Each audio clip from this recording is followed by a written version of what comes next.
Episode 4 of MMI is now officially underway. Welcome back. Took a little bit of a break. Sorry about that. On today's episode, we are going to recap UFC 227. It was a great event. Happened actually now at this point. It was last Saturday. It was phenomenal. We're going to go over that a little bit. 25th anniversary press conference. We're going to talk about that. We're going to go over some current events. We're going to go over UFC Fight Night Lincoln also. But yeah, that's what we're going to go over today on MMI. My name is Randall, folks, and I am your host. What are you guys up to today? Hopefully everything is going good. We're going to talk a little MMA. Let's get right into it. So, Marlon Vera defeated Wulji Biren by KO. That was 4 minutes and 53 seconds into the second round, and that was the very first fight on the Fight Pass prelims for UFC 227. Zhang Weili defeated Danielle Taylor by unanimous decision. Zhang looked good in her UFC debut. She is now 17-1. Danielle Taylor is no slouch, so it was kind of a step up in competition for Zhang. As some of you may know, Danielle Taylor is an LAPD police officer, so UFC 227 being in LA, she was in her own backyard. Zhang stepped up and took her out. That could be a girl that we see on the rise in that flyweight division. Alex Perez defeated Jose Shorty Torres by KO 3 minutes and 36 seconds into the first round. That is the first time Jose Shorty Torres has ever lost in his entire career, pro and amateur. And Alex Perez put it on him the entire fight. Just to point out some stats real quick, Perez outstruck Jose Shorty Torres 104-24. Think about that. Now, Shorty Torres came into the UFC with a lot of hype behind him, but I think Alex Perez just stole all of that. And Alex Perez coming off the Contender Series had a lot of hype. I really think Alex Perez is going to be on the rise right now. I actually picked Alex Perez to beat Jose Shorty Torres on the last episode. Also at 227, Shaman Moraes defeated Matt Sales by unanimous decision. Ricardo Ramos defeated Kang Ho Kang by split decision. Ricky Simon defeated Montel Jackson by unanimous decision. That was Jackson's first loss ever. Ricky Simon's looking pretty good since he's gotten to the UFC through the Contender Series. A lot of guys through the Contender Series actually fought on 227, ironically. Pedro Munoz defeated Brett Johns by unanimous decision. God damn, let me tell you, that Brett Johns can take a beating. Pedro Munoz dominated him for 3 rounds. It was very one-sided. Johns was just outclassed by Pedro Munoz. Pedro Munoz really showed that he is on the upper echelon of that bantamweight division. Definitely someone on the rise. And he had that loss to John Dotson back at 222, but he's gotten a nice little fight back since he beat Brett Johns. Also at 227, Thiago Santos defeated Kevin Holland by unanimous decision. I was very impressed by Kevin Holland just based on the fact that he even took the fight. A lot of people Dana called a lot of people that were fighting on the Contender Series recently and asked them if they were willing to take that fight, and no one took that fight. Kevin Holland was one of the last guys that he called, and as soon as Dana offered Kevin Holland that fight, he took it. Thiago Santos is no slouch. I mean, the guy's a killer. The guy is now going to replace an injured Glover Teixeira and take on Jimmy Manuwa in Brazil here in a couple of weeks. Thiago Santos is a killer. He ended up beating Kevin Holland by unanimous decision at 227, but I have to say I was very impressed by Kevin Holland just based on the fact that he even took the fight. J.J. Aldrich defeated Polyana Viana by unanimous decision. Also at UFC 227, Hoyonto Moicano defeated Cub Swanson by a rear naked choke 4 minutes and 15 seconds into the first round. Moicano's performance earned him a Performance of the Night's bonus. I honestly saw that one coming. I didn't think it was going to be that quick, and I was going to think it was going to be that emphatic. I didn't really think he was going to finish Cub Swanson in the first round, but he did it, and he made it look very, very easy. I think Kunito Moicano needs to continue to get a big step up in competition. Like I pointed out in the last episode, him and Brian Ortega had a great fight. T-City caught him very, very late into the third round in a very, very deep submission. He went out with that triangle, and it was see you later after that. But ever since that fight, Kunito Moicano has been on a tear. He now just finished Cub Swanson. I really think you need to continue to ascend him up on the top of that UFC featherweight division, and I really think you need to give him someone the likes of Jose Aldo. I think that'd be a great fight. Put those two in Brazil or something. You never know. Could all work out. The co-main event at UFC 227 was a very, very, very, very good fight. Probably the best flyweight title fight we've seen ever. Henry Cejudo defeated Demetrius Mighty Mouse Johnson by the split decision. Henry Cejudo is now obviously the second UFC flyweight champion ever. It was the fight of the night. He, being Henry Cejudo, is the only person to ever hold an Olympic gold medal and win a UFC title. Personally, when I was watching the fight, I thought that DJ won round 1, 2, and 3. And I thought that Henry for sure won 4 and 5. Now, a lot of what I've seen on the judges' scorecards since then is that it was the second round which the judges were split on. It was a great fight all in all. We do have a new champion in the UFC flyweight division, and that is Henry Cejudo. I think Henry should, outside of a super fight with TJ Dillashaw, should give DJ a rematch for that UFC flyweight title.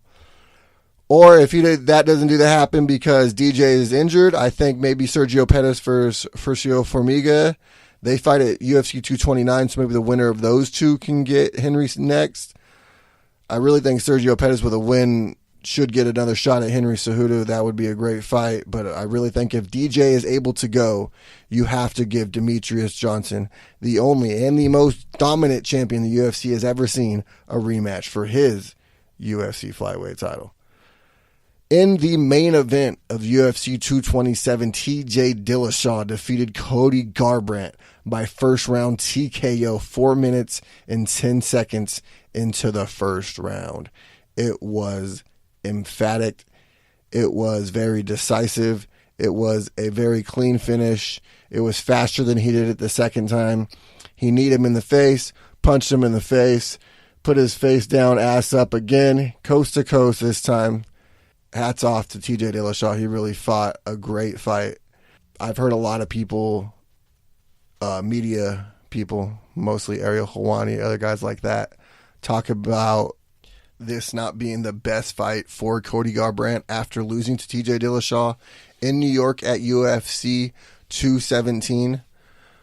But hey, that's what the UFC wanted him to do. Obviously, he's a guy who's going to go out there and give it his all. I mean, Cody went out there and fell on his sword twice. I really think that he has a really hard time controlling his emotions against TJ Dillashaw, and it's kind of upsetting because he's such a really calm and controlling fighter when he's fighting other guys. I just really think that Bang Ludwig and TJ Dillashaw have figured out Cody Garbrandt, and Bang has talked about it. He's talked about there's a number of hitches in Cody's game that he sees. I mean, he didn't say exactly what it was because he wants other people to figure out on their own, obviously. One thing is that I noticed personally is he keeps his fucking hands way too low, especially when he's exchanging. That's how TJ caught him the first and second time. But it is what it is. And TJ Dillashaw could arguably be the best bantamweight of all time. If he's not the best, he's definitely the second best. I think that for his legacy, the best fight for him is not to go to 125 and fight Henry Cejudo. I really think that he should fight Dominic Cruz again. I think that'd be a great fight. I would love to see him fight Dominic Cruz and Marlon Moraes fight Rafael Assunção for like a number one contender fight. We'll figure that whole division out with those two fights. Dominic Cruz, after he loses to TJ Dillashaw, can just go off in the distance. I really think he is a great commentator. I think that is his future, in the business with DC. I think those two guys on a booth with Rogan. I mean, I would be really sad if they ever lost Rogan. That would really kill me inside personally a little bit. But I think Dominic Cruz is great on the booth. I think he's got a couple more fights in him left, but I think he eventually calling fights is where I would like to see Dominic Cruz. But hey, I mean, also, besides a fight with Dominic Cruz, I would love to see a super fight with him and Henry. I think that would be great. I think it would probably be TJ going to 125 instead of Henry going up to 135. Henry has said if TJ comes to 135 or 125, he's going to knock him out. I don't know if that's going to actually happen.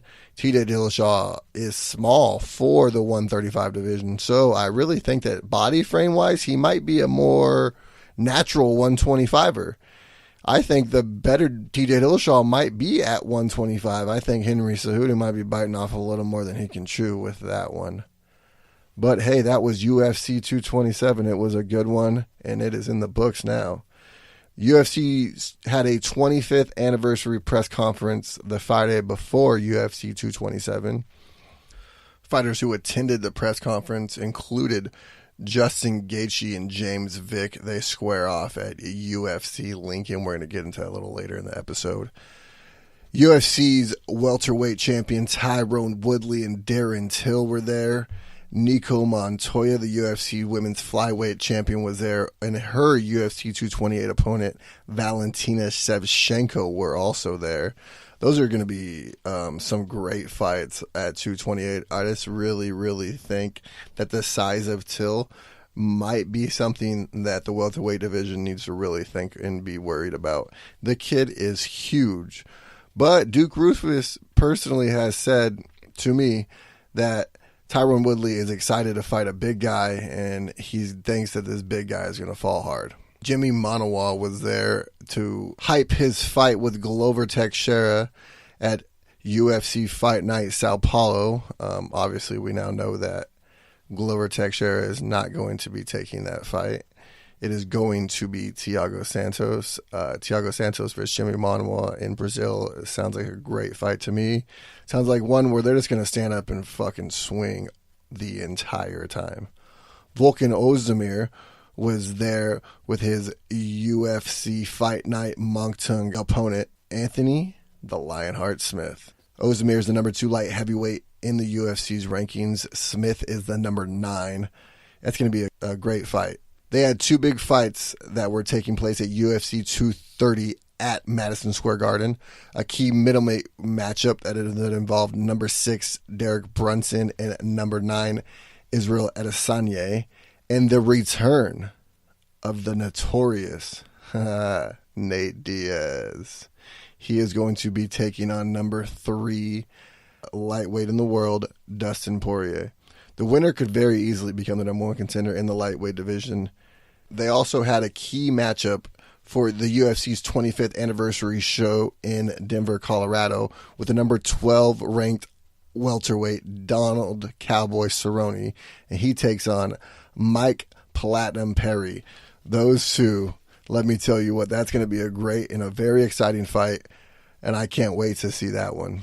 Now, after it was all said and done, and Data took all the questions, and all the fighters took all the questions, and Derek Brunson and Israel Adesanya went back and forth the entire time, and everyone said they were done, Dana had one more trick up his sleeve, and then he rolled a video, and that video package showed that everything that we thought for UFC 229 is confirmed. And the notorious Conor McGregor will be returning to the UFC to take on the UFC lightweight champion, Khabib Nurmagomedov. It's going to be a great fight. I can't wait for October 6th.